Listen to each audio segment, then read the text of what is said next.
Hello and welcome to Dragnet Live from OTRGold.com. I'm your host, Austin Vach. Thank you for being here. If I can get a sound check from somebody telling me if my audio, if my volume's okay, I hear myself way loud in here and I don't know what's going on. If it's on my end or whatever. But if this is your first stream, we're here every Monday, Wednesday, and Friday listening to one episode of Dragnet until we have listened to all 310 episodes currently available. Today we're going to be listening to episode 213. The title is The Big Cab. Today's episode originally aired, what's the date here? Let me pull this up. Originally aired September 15th, 1953. And it's about a holdup man who's been robbed.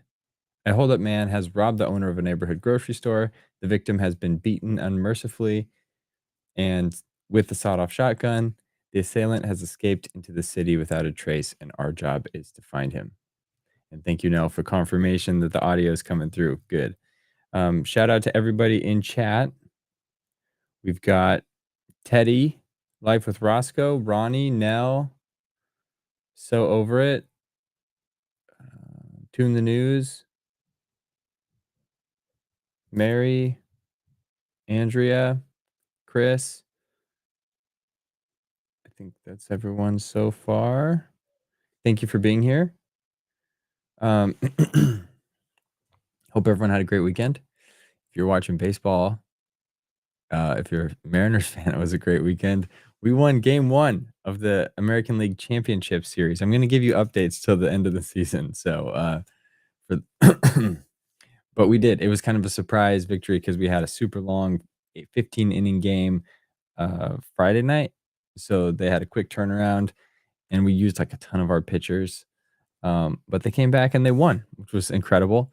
Even despite having the Blue Jays hit a home run off the very first pitch at the very start of the game, which was kind of a shock to the system.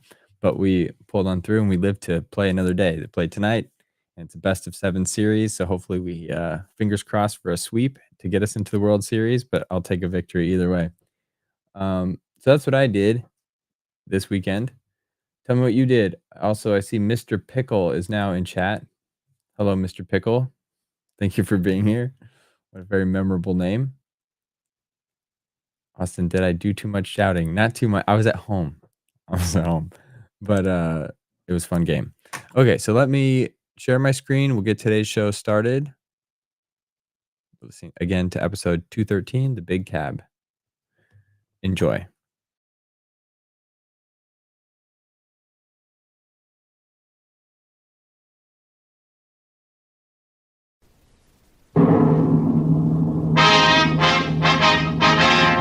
Sound off for Chesterfield.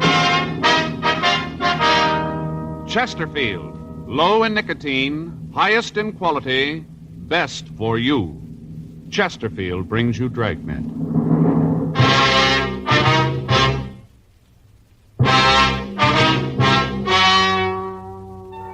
Ladies and gentlemen, the story you're about to hear is true.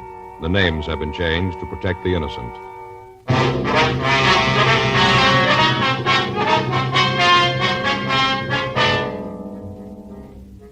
You're a detective sergeant. You're assigned to robbery detail.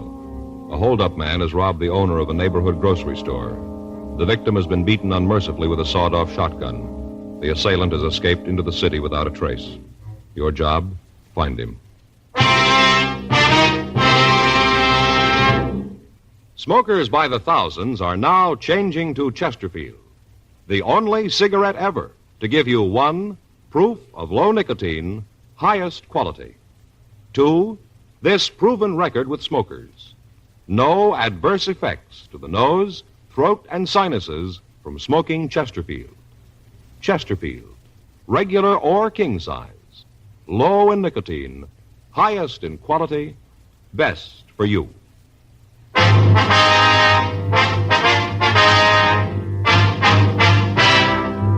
Dragnet, the documented drama of an actual crime. For the next 30 minutes, in cooperation with the Los Angeles Police Department, you will travel step by step on the side of the law through an actual case transcribed from official police files.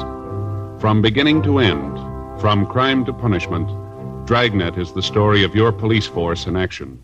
It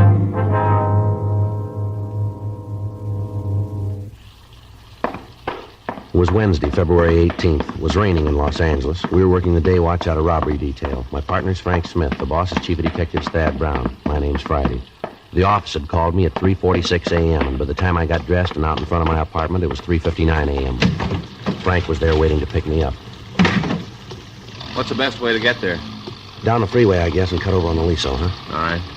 Who called you, the hospital or the office? The office said that Bailey had regained consciousness. We might be able to talk to him now. The rain's gonna slow us down. Well, I better use the light and siren, Frank. We may not have much time. Huh? The way the skipper put it to me on the phone. Yeah? They still don't know if Bailey's going to live.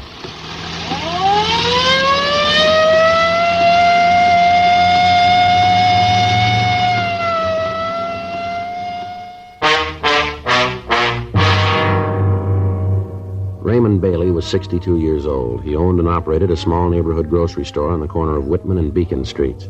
2 days before, on Monday night, a man had entered the store and at the point of a sawed-off shotgun had robbed Bailey.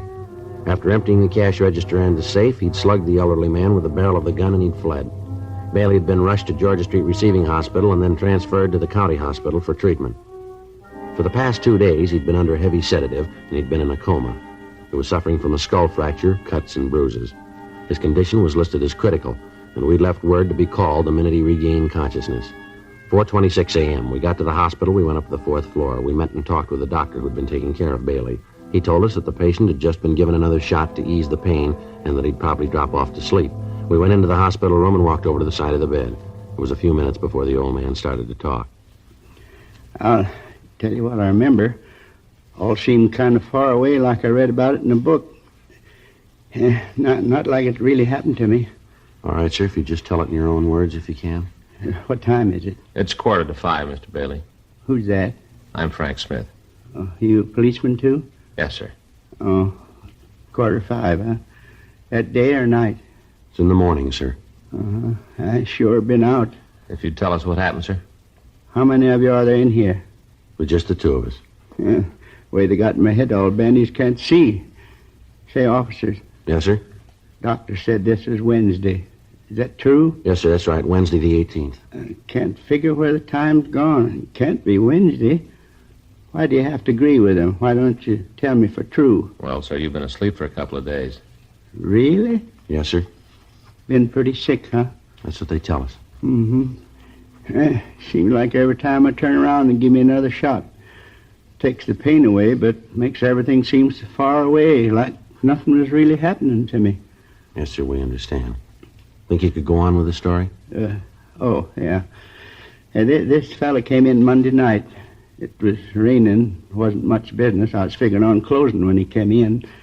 Took one of the carts and started to pick up stuff off the counter. Yes, sir.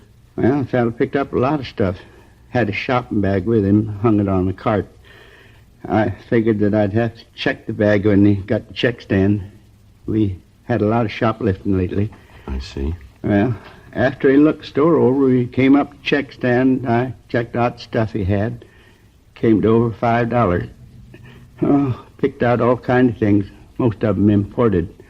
I see. These were all groceries, were they? Yes, I had the stuff, and it come to a little over $5. Oh, I got exactly how much. A little over $5. All right, sir. After I got everything all totaled up, well, I asked him if I could put it in a shopping bag for him. I didn't want to come right out and ask to see in it. After all, he might have just moved in the neighborhood, and I haven't got that many regulars that I can insult him. Yes, sir. That's when he pulled the gun. Pulled it right out of the shopping bag. Now, you saw that it was a shotgun, did you? Yes, sir. Barrel was short. I guess it'd been sawed off. Mm-hmm. He pointed at me and told me to give him the money in the cash register. All right, sir. And then he told me to lay down on the floor and stay there for 5 minutes and not to move. Mm-hmm. I was going to do it. I wasn't going to give him any trouble. Money doesn't mean that much to me. You get to be my age, 62, and it's more important that you're alive than how much money you got. Yes, sir. A lot more important. Yes, sir. Well, I was just going to do like you said when Mrs. Colton came in the store. She's one of my regular customers, you know. I see. She saw the fellow with the gun, and she let out a scream. I tried to tell her to keep quiet, but before I could say much of anything, the fellow turned around and hit me with a gun. Oh, I say, hit me just about as hard as he could. I kind of remember the sirens coming, but after that it's kind of hazy, like it didn't really happen to me, like I read about it. I see, sir. Now, can you tell us what the man looked like? Yeah, I guess I can. A bit before I do, though, Yes, sir. would you tell me what time it really is? Well, right now it's 4:50, Mr. Bailey. 4:50 a.m. Wednesday morning? Yes, sir, that's right. I don't think it's very nice, you fellas, play a joke like this on an old man. Seems like you could be honest. If I had my watch, I could tell myself. Well, we're telling you the truth about the time, Mr. Bailey. It's 4:50. All right, then you have your little joke, but I don't think it's funny at all. Now, sir, can you tell us how old the man was? About 24, 26. I see. How tall was he? Tall as me. I can remember because I could look right over straight at him. That'd make him 5 and 8. Yeah, right about that. Was he heavy or slight? I couldn't tell too well. He had a big overcoat on. How about his coloring, his complexion? Oh, he's dark complected, had dark eyes. Do you remember what the color of his hair was? Well, I could just see at the temples. It was black. Yeah. He had this hat on, the hat pulled down. Uh-huh. Was he clean shaven? Yes, he was. I'm sorry to have to ask you all these questions, but we have to get to the bottom of this. Did he have any marks or scars? Yes, sir. He had a little mole on the side of his nose. Just a small little one. Which side of his nose, would you remember? Well, when he was facing me, it was on the left, so that'd be on his right. Yeah, that's right, on the right side. I hope we're not tiring you too much, but was there anything different about the way he talked? An accent, something like that? No. Say, how about the things he picked up? You get any fingerprints from him? No, sir, he must have taken all the groceries with him. Would you know the man if you saw him again, Mr. Bailey? You just bet I would. I'd remember that face till my dying day. I won't ever forget it. Think you've ever seen this man before? No, sir, never did. Would you know if he drove a car? Well, I don't think so. He was so wet when he come in. He must have walked a ways. And like I said, his shoulders are just soaking wet. Yes, sir. We'd like to have you look at some pictures when you feel a little better, Mr. Bailey. You just bring 'em on. You got a picture of that young hoodlum, I'll know it. All right, sir. We're going to have to come back and see you. You ought to try to get some sleep now. We appreciate your cooperation here. Well, I suppose I should. Last couple of minutes, you fellas been getting a little further away from me. Seems like none of this is happening to me, just like I'm dreaming it. Well, we'll be back to see you, sir. Is there anything you need? No, sir, not a thing. All right, fine. Thanks very much, and you get some rest now. Yeah, I'll try. Hey, one thing you could do for me. What's that, sir? Would you ask the nurse to come by? I think the joke is funny, but you fellas carried it on too far. I'd like to know what time it really is. All right, Mr. Bailey. We'll send her in. Thank you. Goodbye, sir. Goodbye. Goodbye. Pardon me, nurse. Yes? What if you check Mr. Bailey in there? He'd like to know what time it is. He's been asking the same question the last 2 days. He won't seem to believe any of us. Mm-hmm. Would you know where you could find Dr. Cardell? Yes, sir, just down the hall, 2 doors past the turn. Thank you very much. Sure like to find out when he'll be able to look at those mug shots. Yeah, it's got a good description. Gonna make it easier. Yeah. I guess this is it. 2 doors past the turn. Yeah. Come in. Sorry to bother you again, Doctor. That's all right. What can I do for you? We were wondering when it would be possible for Mr. Bailey to look at some pictures for us. I mean, when he's well enough. Well, with the way he's been reacting to treatment, he'll live. Yes, sir. But you saw the bandage. Yes, sir. He's totally blind.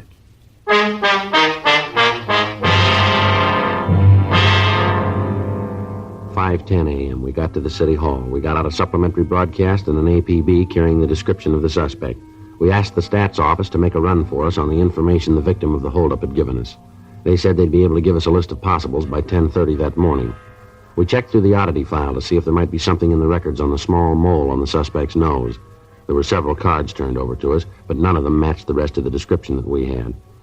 6:30 a.m. We went across the street, we had breakfast, and then we came back to the office and put in a call to the hospital to check on Bailey. The doctor told us that he was sleeping comfortably and he appeared to be past the critical point. For the next hour, Frank and I checked through the mug books to see if there were any recent parolees who matched the description that we had. We came up with nothing that would help us in getting an identification of the suspect. The woman customer of the store mentioned by Bailey in his report of the crime had been questioned thoroughly, but she was unable to give us any additional information on the holdup man. She was unable to give us a concrete description of the thief. She'd been shown the mug books, but after looking at them, she stated that she was more confused than she had been before seeing them. She also told us about the suspect's black overcoat. She said that while the shoulders looked quite wet from the rain, the rest of the garment appeared to be dry. 10:30 a.m., we got the results of the run from the stats office. There were 17 names on the list. All men matched the description of the suspect and had at one time or another used the same M.O. used in holding up Bailey. It took us 2 days to check them out, and at the end of 48 hours, we were no nearer apprehending the thief than we had been before. 7:58 a.m. Saturday morning. I checked in for work. Hi, Joe. Morning, Frank. It's one of the best investments I ever made. Huh? This trench coat sure gave me a lot of wear. Well, if you only used it this week, you'd gotten your money's worth. Yeah. Sure is the answer to the rain question, though. I've been wearing that plastic coat of mine so long, I'm beginning to feel like a package of frozen food. Yeah, you look like it, too. Yeah. Anything in the book? No. I talked to Stoner this morning, thought for a minute he had something for us. What's that? Well, I picked up a kid down on 7th yesterday. Tried to heist a liquor store. Manager pulled a gun and held him. Stoner answered the call. But at first it might be the guy we're looking for. Didn't check out, though, huh? No. Kid just got in town yesterday morning, broke and hungry. You know, I got to thinking about that Bailey thing last night. Yeah? Well, what he said about the suspect's coat. What do you mean? Well, you remember that Bailey said the guy didn't look very wet, just the shoulders on the coat. Well, no, Joe, Bailey didn't say exactly that. He said the shoulders on the coat looked wet, but it was that woman customer we talked to, that Mrs. Colton. She's the one that told us the coat looked dry except the shoulders. Yeah, well, that's the point I'm trying to make. I don't remember who said it. But if just his shoulders were wet, the way the rain was coming down out there, he couldn't have walked far and come in out of it that dry, could he? No. There's no bus or streetcar lines within 6 blocks of Bailey's store. We know he doesn't live close to the store. He had to come in a car. Nobody saw one, though. Yeah. Yeah. Well, it's happened before. I guess it's the same thing you're thinking, huh? Well? Could have took a cab, huh? Maybe. Well, let's run it down. It's better than standing still. There are 22 taxicab companies listed in the phone directory, all serving the downtown Los Angeles area. Each of these companies may have from 6 to several hundred cabs in service at any given time. Each driver might make as many as 6 trips an hour. In wet weather, the cab traffic is almost double that of any normal day. As a result of the number of possibilities, Frank and I spent the next week going through driver's way bills, checking for a cab that dropped off a customer near the corner of Virgil Avenue and Bimini Place at approximately 9:30 p.m. on the date of the robbery. After checking the reports, we came up with one trip that looked good. A driver had picked up a passenger at the corner of Mariposa and Wilshire Boulevard and had dropped him 1 block from Bailey's store, waited for him, and then driven him downtown. We checked with the traffic manager of the cab company, and we found that the driver could be located at a cab stand out on Wilshire Boulevard. Frank and I drove out to see him. We gave him the description of the suspect and asked if he'd ever seen anybody who matched it. Yeah, I remember him. A little guy. I picked him up out on Wilshire. I remember because he wanted out on a corner. And I thought it was funny that he didn't want me to let him out in front of wherever it was he was going. Did you wait for him? Yeah, he gave me a sawbuck and said for me to wait. I dropped the flag and, I guess it was about a half an hour later, he came running back to the cab. Jumped in, told me to take him down to First and Spring. Let him out there. Remember him pretty good now. Had a big shopping bag. I see. Do you know where he went when he got out of your cab out on Bimini? No. I think it was an apartment out there. The way the rain was coming down, I didn't stick my head out to watch him. How about when you dropped him off downtown? You see where he went then? No. You think you'd know this man if you ever saw him again? Not sure. He wore his hat kind of down over his face, dark in the back of the cab. Might know him, then maybe I wouldn't. I'd like to have you come downtown and look at some pictures if you would, see if you can spot him for us. Sure, I got to get cleared through the dispatcher first. That's all right. We'll take care of that. Say, what's this guy done? Something pretty bad, huh? Well, we want to talk to him. Going to a lot of trouble just to talk to a guy. Come on, you can tell me. I won't spread it around. What's a beat? What's he done, huh? That'll be a little better if we talk to him about it. Okay, that's the way you want to play it. I don't want to get nosy. I'll get you cleared with the dispatcher. Okay. I'd like to have you show us the apartment you think the man might have gone into, if you would. Sure, glad to do anything I can to help. Oh, say about those pictures. Yeah. Sure was dark that night. I hope I can point him out. Yes, sir, so do we.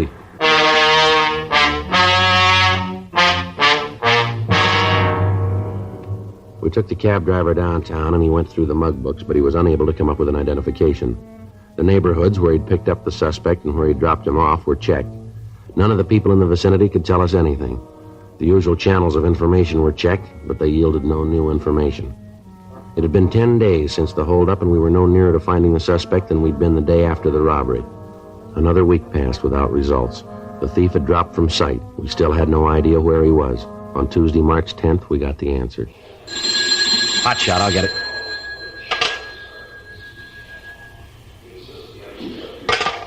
Anything? Yeah, he just hit again.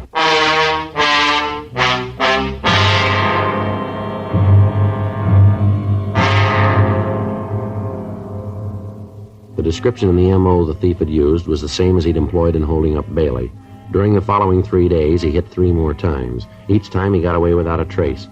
From the information we were able to get, it became apparent that he was using taxicabs to get to and from the scene of the holdups. We checked the cab companies and got their full cooperation. They agreed to help us as much as they could, but explained that with the tremendous volume of business that they handled each day, it would be almost impossible to check every passenger that the drivers carried. We got out printed descriptions of the suspect, giving detailed information of the hat and the coat that he wore, the shopping bag that he carried, and the fact that he asked the drivers to wait for him. Another week passed without results. The bandit had stopped operating. Thursday, March 19th, 3 additional teams of men were assigned to the case, and a rolling stakeout was set up in the general area where the holdup man had been working. Additional cars were planted at the cab stands along Wilshire Boulevard and in the vicinity of 1st and Spring Streets. Another 2 days passed. On Thursday, March 21st, Frank and I were sitting in our car, staked out at the cab stand at the corner of Wilshire and Leeward, 8:46 p.m. That looks like it's going to rain again. Yeah. Those clouds have been moving in all afternoon. Pretty black, aren't they? Yeah. Sure cold, too. Mm-hmm. Attention all units. All units. 9648 Eldon Place, a 211 code 3. All units in the vicinity of 9648 Eldon Place, a 211 code 3. Let's go. Right. Couple blocks over. Yeah. Well, this is 9400. Should be 2 blocks down from here. Right. Better hold it. There's a cab headed this way. You see who's in it? No, he's pulling over to the other side. I'll take a look. Yeah, might be. You want to check it? Yeah. All right, I'll swing around. That cab's taking off, you see it? Yeah, he's up ahead, just turning off on Wilshire. See him? Yeah, I hope we don't lose him. There's only 1 man in the back seat. You get a good look at him when we pass? Not too good, no. Hat pulled down, that's about all. See him? Yeah, there he is up ahead. Yeah, probably pulled a gun on the driver. All right, stick to him now. Yeah. It looks like he's headed for MacArthur Park. Yeah. Turn right. Yeah. There's a cab. Come on, pull up. Come on.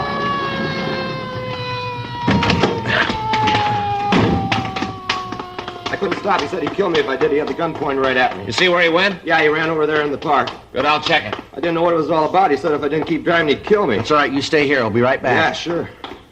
Joe? Yeah. You see him? No, he got away. Maybe we got something to go on. Yeah? He dropped his shotgun.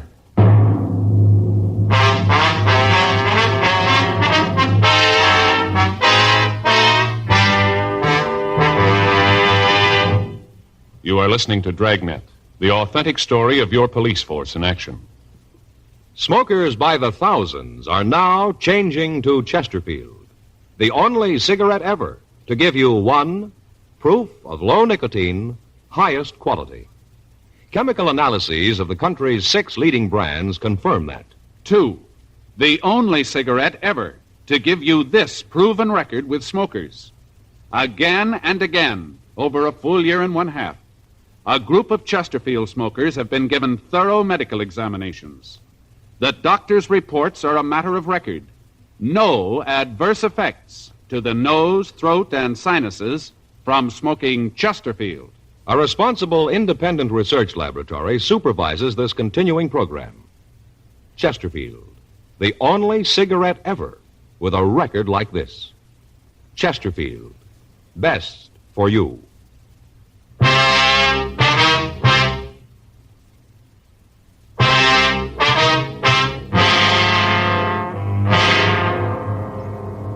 A blockade of MacArthur Park was ordered. The surrounding streets were checked, but apparently the suspect had made good his escape.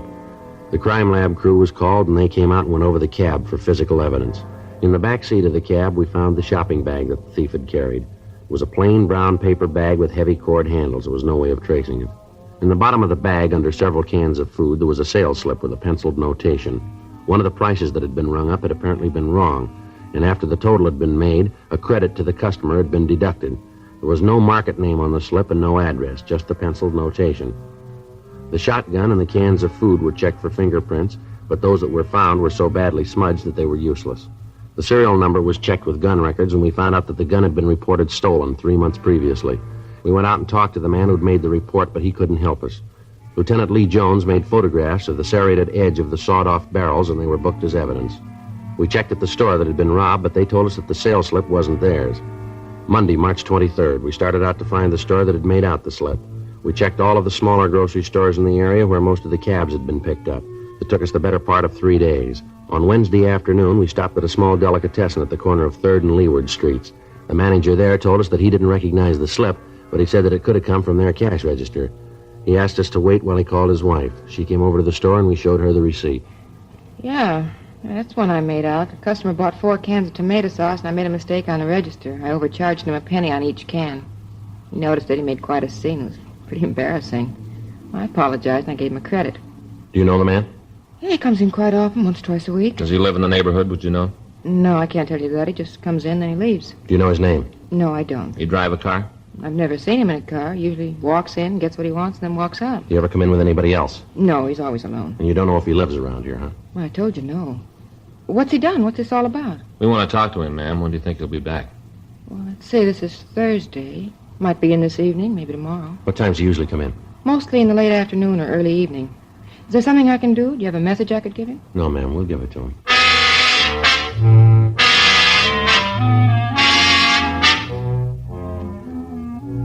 We called the office and told them where we were. Sergeants Murphy and Rafferty were sent out to help us cover the place. They'd stopped by the business office and brought out 2 shotguns for us. Frank and I checked the small store for some place to stake out. The only place we could find where we could keep the entire store under observation and yet not be seen ourselves was on top of one of the large refrigerators that held frozen foods and dairy products. Murphy and Rafferty took up their positions outside of the store, and we waited. At 5:30, it started to rain again. There was no sign of the suspect. 7 p.m., 8 p.m., still no sign of him, and the rain got heavier. 8:30, 9 p.m. Oh, every time this thing switches on, it feels like the dentist is working on my teeth. Sure not much room up here. Don't shove me off. Yeah, there just isn't one. What's that? Well, there just isn't any way a man can lay on top of an icebox and be comfortable. Yeah. Evening. Yeah. Glad to see you back. Huh? Thought you might be mad about me overcharging you the other day. Looking for anything special tonight? No, just a couple of can things. I can get them. Sure is raining. Yeah. Looks good. Yeah. Let's wait till he comes over this way. You can jump him then. Huh? Right.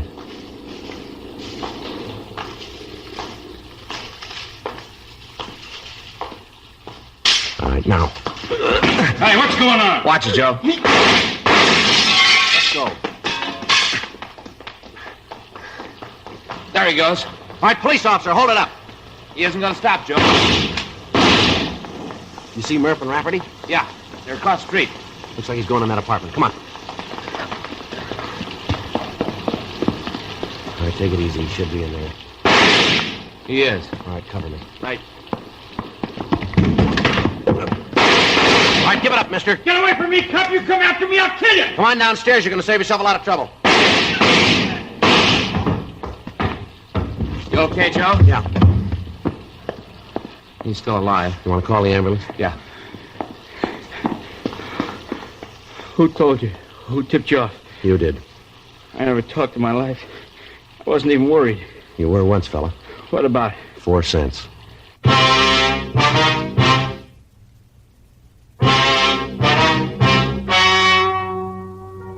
The story you have just heard is true.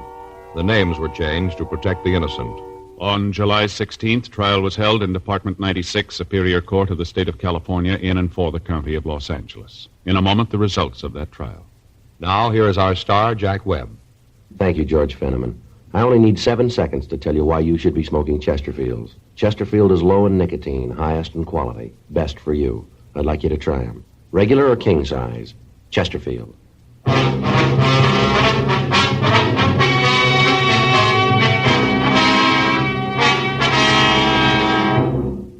Russell Craig was tried and convicted on 3 counts of robbery in the first degree and 1 count of assault with a deadly weapon. Robbery in the first degree is punishable by imprisonment in the state penitentiary for a period of not less than 5 years. Assault with a deadly weapon is punishable by imprisonment for a period not to exceed 10 years. Ladies and gentlemen, this week in Detroit, a group of men are gathered for the 60th annual conference of the International Association of Chiefs of Police. Dragnet sends best wishes to the top law enforcement officers in the nation and thanks them for the protection they daily give to our homes and families. May this conference be the best one they've ever had.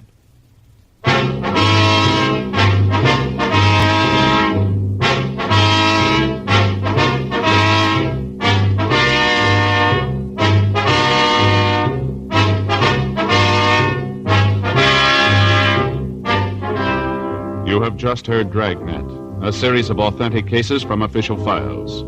Technical advice comes from the Office of Chief of Police W.H. Parker, Los Angeles Police Department. Technical advisors, Captain Jack Donahoe, Sergeant Marty Wynn, Sergeant Vance Brasher. Heard tonight were Ben Alexander, Ralph Moody, Lillian Baeff, Jack Crucian. Script by John Robinson. Music by Walter Schumann. Hal Gibney speaking. Watch an entirely new Dragnet case history each week on your local NBC television station.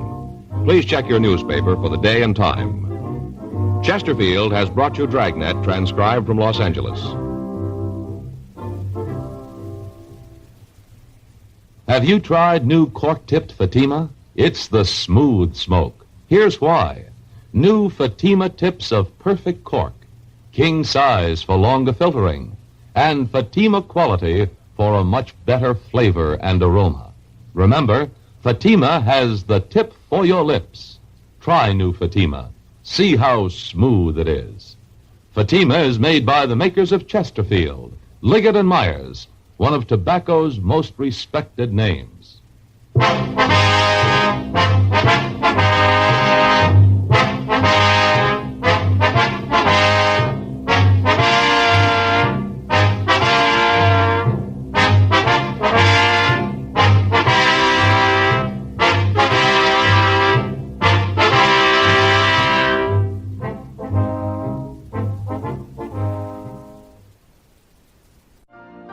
You've been listening to the OTR Gold Network. Find more classic radio at otrgold.com.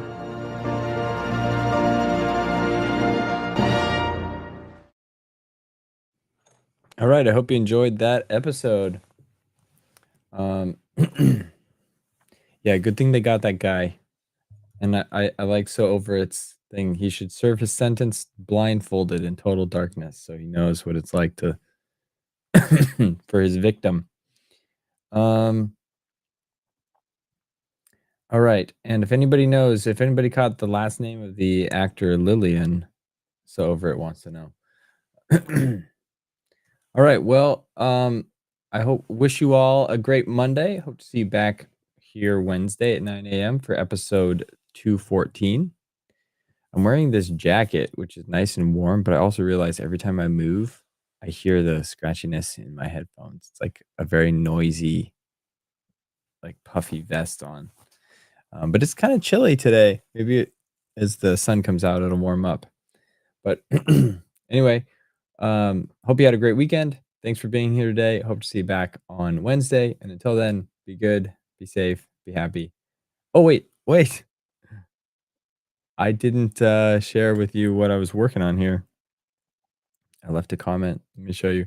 So I'm trying to learn a new tool. And normally what I do is I'll pick a project just because it's something I want to accomplish. But there's normally something about the project that I don't know how to do. So I have to go learn how to do it.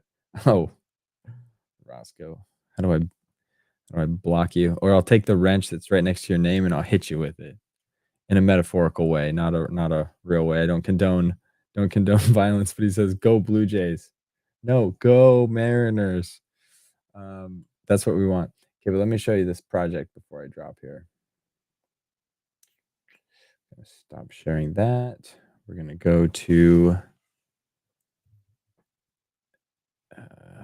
window. Okay, check this out. This is a real let me go picture in picture. This is a real radio. It's a General Electric from like 1930. I think it's like 1933 right here. So what I'm trying to do, let me zoom out a little bit. I started on this yesterday, and I need to figure out how the pen tool works in Adobe Illustrator. And thank you, Roscoe, for the thank you for the super chat. Let me comment to this reply. Thank you. Okay, that makes. Is that because you're feeling bad for the Blue Jays comment? Just kidding. You're very generous. I appreciate that. Okay, so this project, this is a photo of a vintage, what I call like a tombstone radio because of the shape. I think that's kind of a term they use. A cathedral radio is the other one.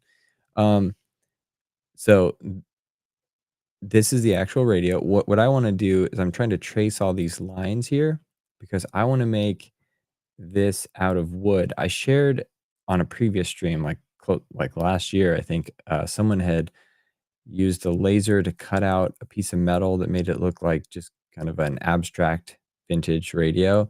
Well, I want to make it like a Christmas ornament or something there. So I got to get this done so I can cut it out in wood on the laser, and then I'll show you guys what it looks like. But I want to have it 2 layers. So the top layer would be, what's in the front of this cabinet, so like the arch and then all these cutouts, and then the texture behind it that is right now has this fabric right here on this radio would be another piece of wood that has this texture on it. So you have like a 3-dimensional like a flat, but there would be some texture and some layers to it, kind of Christmas ornament. But I have to figure out how to precisely trace these things. So I'm trying to use this pen tool, which is a very powerful yet very confusing tool to me. So I'm like, I've got this far, and then I need to figure out how do I flip this image over, like this path that I created over to the other side, and then I got to trace like this little decoration thing, and then flip it and do these little things. So that's what I'm working on. I'm gonna try and figure this out. If I make some progress, I might have some Christmas ornaments available up on the store if that's something you'd like to have on your Christmas tree. I think it'd be cool to do it. But so anyway, that's what I was playing with that a little bit during the stream. I wanted to show you guys what I'm working on. Okay. So that's it for today. Again, as I was saying, thanks for tuning in. Be safe, be good, be happy. Until Wednesday. Ciao.